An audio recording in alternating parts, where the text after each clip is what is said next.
জামাত ইসলামী জন্য একটা মেম্বারও না হইতে পারে। আর এরা জনগণের উন্নয়ন চায় না, এরা চায় মারামারি, এরা করে মুনাফিকি, এরা বলে মিথ্যা কথা, এরা সুযোগ সন্ধানী যে আমাকে যদি বাদ দিতে পারে তো নিজেরা হইয়া যাবে। এটা হলো শয়তানের সুযোগ সন্ধানের চেষ্টা। জামাত ইসলামে আমি কোনোদিন নাম ধরেই বলি নাই, এটা হলো মুনাফিকের দল।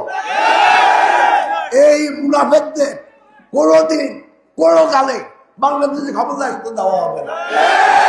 অন্তত যতদিন আমি বাঁচিয়ে আছি এদেরকে ক্ষমতা আসতে দেওয়া হবে।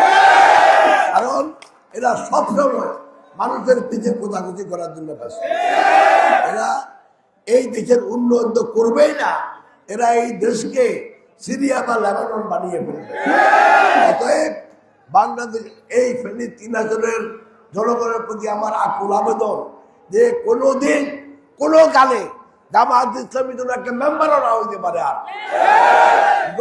এরা জনগণের উন্নয়ন চায় না, এরা চায় মারামারি, এরা করে মুনাফিকি, এরা বলে মিথ্যা কথা, এরা সুযোগ সন্ধানী যে আমাকে যদি বাদ দিতে পারে তো নিজেরা হইয়া যাবে।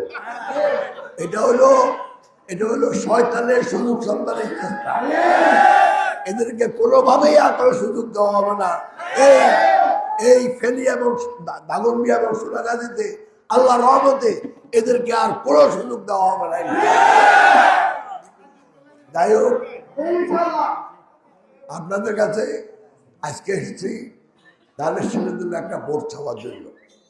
যদি আগেই বলছি, যদি দানের শেষে ভোট দিয়ে যদি আমরা বিএনপিকে রাষ্ট্র ক্ষমতায় আনতে পারি, আমাদের যোগ্য নেতা তারেক রহমান যদি সরকার প্রধান হয়, তাহলে আল্লাহর রহমতে বাংলাদেশ সামনের দিকে এগিয়ে যাবে। আর আমাদের ফেনী 3 আসনে আমাদের মা বোনের ভোটার আমাদের পুরুষ ভোটার থেকে বেশি। ওদের দয়া করে আপনারা বাড়িতে গিয়ে দয়া করে আমার মা বোনদের একটু বলবেন যেন 12 তারিখে গিয়ে দানের শেষে একটা ভোট দেয়।